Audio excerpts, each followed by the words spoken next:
Welcome back as we next look at methods used to detect leaks. One of the most obvious ways to see if a leak exists is simply to watch the pressure gauges.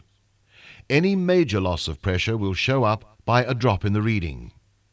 However, we cannot locate the leak simply by watching the gauge.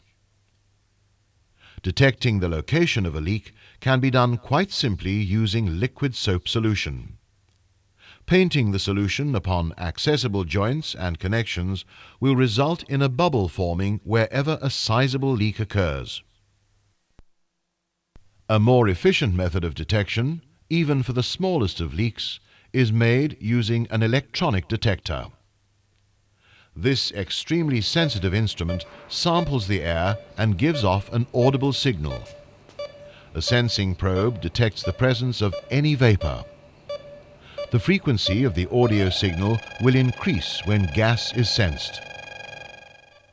As an aid for use in noisy environments, an LED display will also indicate the presence of a leak. Any specific instructions provided by the detector's manufacturers should be read before using the instrument. It must, however, be appreciated that a leak detector senses a leak via the presence of refrigerant vapor. This is the reason we began our system pressurizing routine by introducing a small volume of vapor. This small amount of refrigerant may be released to the atmosphere without contravening international conventions.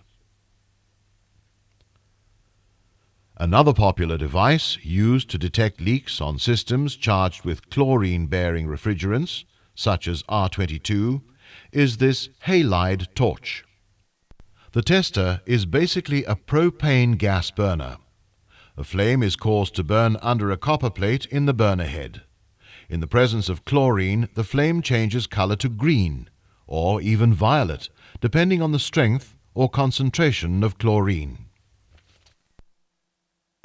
A sniffer tube connected to the burner head is used to probe the refrigerant lines whilst the technician observes the flame. When a color change is noted, the technician marks the spot for later attention. Halide torches will not work on systems that operate with R134A refrigerant, as this does not contain chlorine. Whenever a leak has been detected, we must decide upon the most effective method of repairing that leak.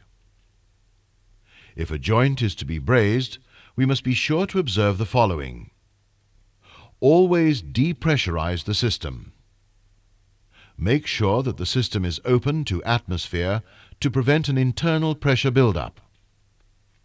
Protect all surrounding areas from flame or heat damage using water-moistened cloth. Purge the lines with nitrogen during the heating process to prevent the inner surfaces of the joint from oxidizing. At this time, it is important to mention lubrication, which we check by observing the level in the compressor's sight glass. Information regarding oil replenishment is provided in your workbook. For now, we shall assume that the oil level is correct, and after the break, we will describe the next procedure, namely evacuation.